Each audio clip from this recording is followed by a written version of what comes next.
السلام عليكم دمان dadka ku xiran page-kayga Idris Qasa page official muuqaalkan waxaan ku soo gudbin doonaa ogeysiis yar oo dib u habeyn yar oo ku sameeyay page-ka oo aan ugu talagalay dadku si yar oo fudud si ay ugu heli karayaan muuqaaladii hore iyo muuqaalada dambe maadaama qofku uu baari kareen oo maalin kasta hal muuqaal ku soo dejiyo muuqaaladii xag hoose ay aadeen aan bilowno xaggan waxaan ku soo ururiyay muuqaalo ka kooban intii muuqaalay ugu dambeysay sida aad hadda wada arkaysaan saasaan u soconaya intani waa intii ugu dambeysay oo kaliya muuqaalada kadib hoos ayaad u soconaysaa haddii aad rabtid muuqaalkii ugu horeeyay ee soo galiyay waxaad ka heli karaysaa meeshan si all baad ku dhufan karaysaa si aad u daawatid muuqaalada ugu dambeeyay oo dhan iyo kuwii ugu horeeyay kadib sidaa ayaad u soconaysaa kadib waxaad arkaysaa muuqaaladii aan soo galiyay 1 week ago ama isbuucii la soo dhaafay iyo labadii isbuucii tagay muuqaaladii ugu dambeeyay aan soo galiyay sida hadda idinka muuqata sida ayaad u soconaysaa ilaa wuxuu ku geyn doonaa meesha ugu dambeysa ama markii ugu horeysay muuqaal soo galiyay page-kayga waa si yar oo fudud si ay dadku ayna ugu dhibtoon page-ka oo si yar oo fudud ay uga faa'iidaystaan iyagoona isdhimayn oona muuqaalka aana raadinayn maadaama aan update ku sameeyay page-ka si yar oo fudud ayaad u heli karaysaa muuqaalada aan isla soo geliyo toddobaadkan ama toddobaadadiina dhaafay si yar oo fudud sidoo kale waxaan doonayaa inaan idiin sheego maadaama page-ka markaad soo gasho uu sidan yahay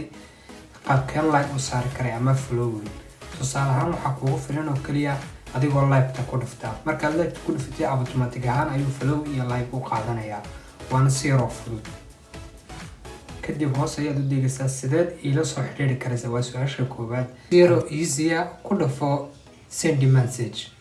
kadibna wuxuu ku geynayaa qaybtan oo aad iga soo qori karaysid wixii su'aal ama wixii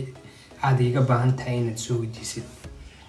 tusaale ahaan waxyaabaha maskaxdaada ku wareegaya ee rabtid khaas ahaan inaad ii soo weydiisid xaggan ayaan su'aalahay ku soo diyaariyay su'aasha aad doontid ayaad ka xulan karaysaa sida su'aasha koowaad su'aal muxuu qabtaa page-ka Idris Qasa page official taasoo kuu soo jawaabi doono sida ugu dhaqsiyaha badan ama aan ku programiyay program kaaga jawaabi doona wixii ku salaysan page-kan ama